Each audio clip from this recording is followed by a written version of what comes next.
Halo, assalamualaikum anak-anakku yang solih-solihah. Bagaimana kabar kalian?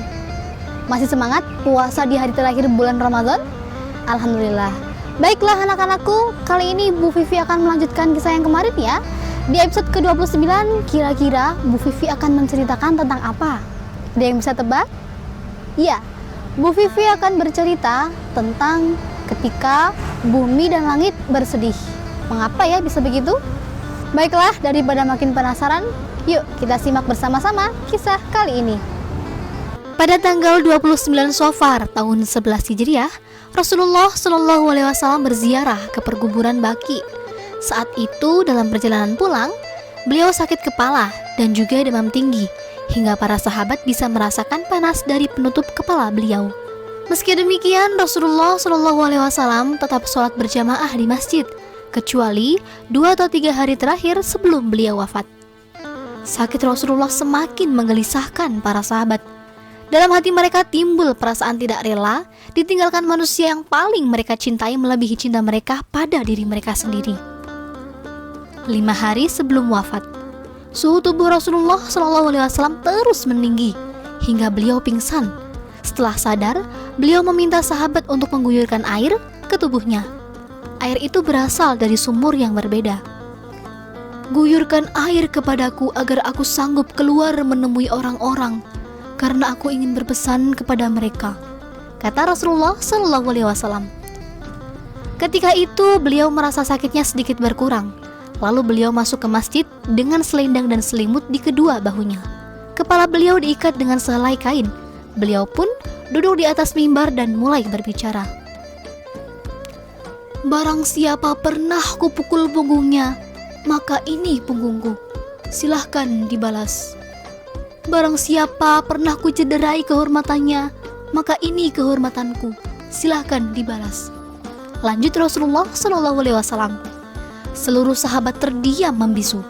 Lelaki agung itu di tengah sakitnya yang begitu payah masih sempat mempersilahkan sahabatnya untuk membalas perbuatan yang mungkin pernah dilakukannya. 4 hari sebelum wafat, tubuh Rasulullah SAW menggigil, keringat dingin menetes. Beliau memanggil para sahabatnya dan kembali berpesan untuk mengeluarkan orang-orang Yahudi, Nasrani, serta orang-orang musyrik dari Jazirah Arab. Beliau juga mengirimkan utusan untuk berdakwah, sebagaimana yang beliau lakukan. Setelah itu, dengan tertatih-tatih, Rasulullah SAW tetap ke masjid. Beliau hendak menjadi imam sholat maghrib. Ketika Isya, sakit beliau makin parah. Berkali-kali beliau berusaha ke masjid, namun berkali-kali juga beliau pingsan. Beliau kemudian meminta Abu Bakar untuk menjadi imam sholat.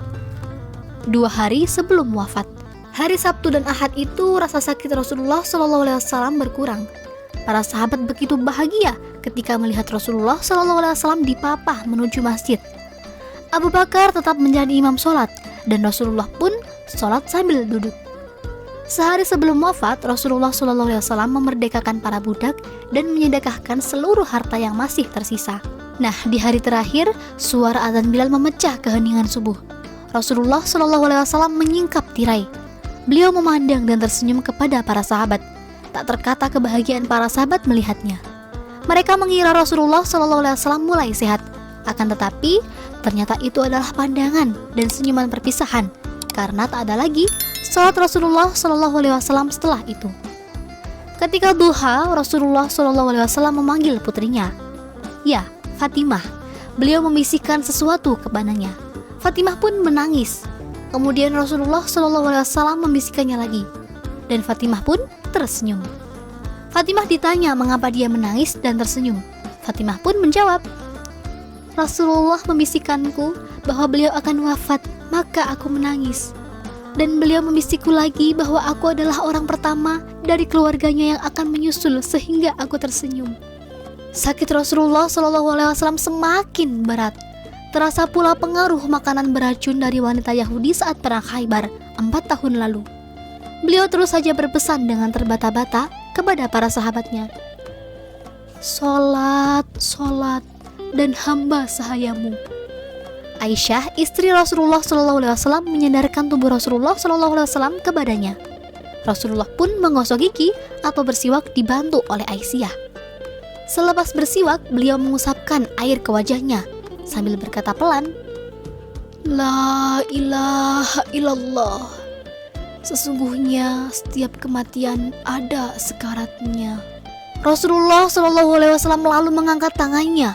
Beliau menatap langit-langit dan berkata, Ampunilah aku dan berbelas kasihlah kepadaku. Pertemukanlah aku dengan kekasih yang maha tinggi.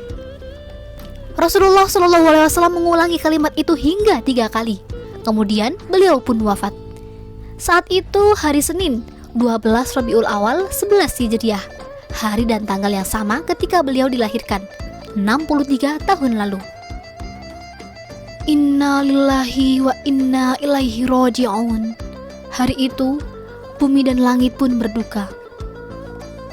Semua bersedih, semua menangis. Umar bin Khattab begitu terpukul. Dia berteriak lantang, barang siapa yang mengatakan Rasulullah SAW telah wafat, maka akan aku bunuh. Tidak ada yang berani melawan Umar hingga Abu Bakar berkata, barang siapa yang beriman kepada Muhammad, maka Muhammad telah wafat. Akan tetapi barang siapa beriman kepada Allah, maka Allah itu hidup, tidak akan pernah mati. Umar pun tertunduk lemas. Air matanya tak berhenti mengalir. Dia sadar bahwa manusia teristimewa yang pernah ada itu sekarang telah tiada. Selasa malam, Rasulullah SAW dimakamkan di bawah tempat tidurnya. Hal itu sesuai dengan ucapan beliau semasa hidup. Tidaklah seorang nabi wafat kecuali dia dimakamkan di tempat wafatnya. Para sahabat pun pulang dengan perasaan penuh duka. Bilal tak lagi bisa mengumandangkan azan. Suaranya selalu berhenti pada kalimat Asyhadu anna Muhammadar Rasulullah.